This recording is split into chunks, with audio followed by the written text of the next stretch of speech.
Paulo Mariante, maravilhoso. E aí?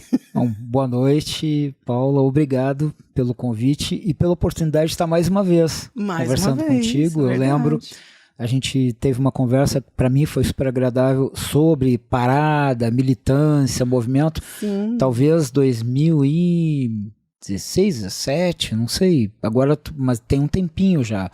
E que eu entendi como um momento muito bom a gente poder trocar ideias. Que acho que é, talvez, uma das questões para a gente pensar em canais como esse, o teu canal ele cumpre uma função super importante, é exatamente da gente ver, a partir das ideias, da que a gente vai conversando, o que a gente pode pensar no que já foi feito e no que precisa fazer.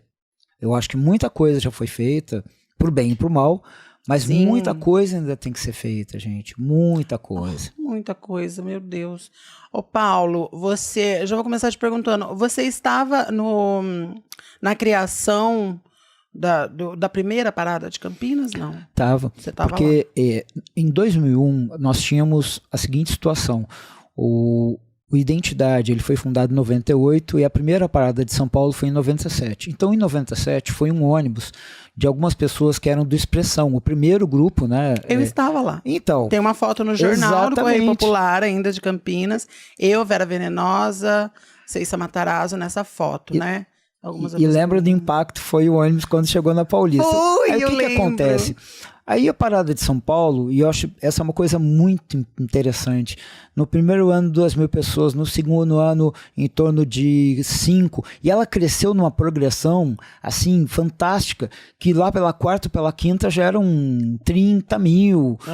Bom, aí nós começamos a conversar em Campinas a seguinte questão. Nós já, na terceira parada de São Paulo, nós levamos alguma coisa próximo a 12, 14 ônibus, organizados pelo Identidade, Moleca, e eu não me lembro só, os Brados já estava fundado nessa época. A gente pensou, gente, se a gente leva 12 ônibus para São Paulo, como não fazer uma parada em Campinas? Lógico, se a gente 12 ônibus. E aí, só que tinha por exemplo, algumas pessoas tinham medo, mas não vai, o pessoal vai para São Paulo, mas não vem aqui, vamos fazer a primeira. E aí, aquela ideia básica, vamos fazer numa avenida larga? Não, então vamos fazer numa rua estreitinha. Concentrar, porque o local de concentração dos ônibus para a parada de São Paulo era o Largo do Pará. Então já vão chamar a concentração do Largo do Pará. Pensamos a data, vamos fazer no 28 mesmo, que era uma sexta-feira, em 2001, no 28 mesmo, uma sexta-feira à tardinha, já aproveita o pessoal tá embalado pro final de semana. Ora, não deu muita gente, na época alguns calculam 150, 200, o fato é que aconteceu a primeira. Tem uma coisa que para mim é inesquecível, a faixa de abertura eram 3 travestis, uma delas a Sheilinha, pequenininha, a Sheilinha tá na Europa. Olha, agora, maravilhosa. Nossa, a Sheilinha foi parte fundamental, porque para nós era muito importante aquela visibilidade que a gente sabia que fazia toda a diferença. Então, a Sheilinha e as outras duas, eu até tô lembrando a fisionomia, não tô lembrando o nome, mas eu lembro. Mas a e assim, a gente ficou, quando chegou no Largo do Osário, o encerramento foi ali, a sensação era, assim, de uma grande vitória. Mas 150, porque era a primeira. A gente deixou de ter aquele medo de ocupar a rua. Então foi super importante. Lá também estavam o Paulo Reis, que depois foi coordenador de centro de referência, foi um dos fundadores da Identidade, a Lena Freitas, que foi foi da Identidade, fundadora e depois foi do Moleca, a Lúcia Castro, que depois foi do Aos Brados. Essas pessoas, eu posso dizer com segurança, essas pessoas eram as pessoas que estavam na linha de frente, tá?